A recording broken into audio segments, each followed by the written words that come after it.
যে দোয়া সব দুঃখ কষ্ট দূর করে দেয়। আসুন একবার শুনি। দুনিয়াতে কষ্ট, বেদনা, চিন্তা সব সহ্য করে কিছু মানুষ এমন দোয়া জানে যা বললে আল্লাহ তাআলা তাদেরকে শান্তি দেন। রাসূল সাল্লাল্লাহু আলাইহি সাল্লাম নিজে এই দোয়া শিখিয়েছেন কষ্টের সময়। এক সাহাবী বললেন, আমি খুব কষ্টে ছিলাম, দুনিয়ার সব দরজা যেন বন্ধ হয়ে গিয়েছিল।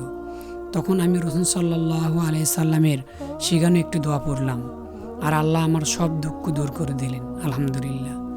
দোয়াটি হলো, আল্লাহুম্মা ইন্নী আউযু বিকা মিনাল হাম্মি ওয়াল হাযান ওয়াল আজিজি ওয়াল কাসাল ওয়াল জুবলি ওয়াল বুখলি ওয়াল গলাবাতিদ দাইনি ওয়া কহরির রিজাল।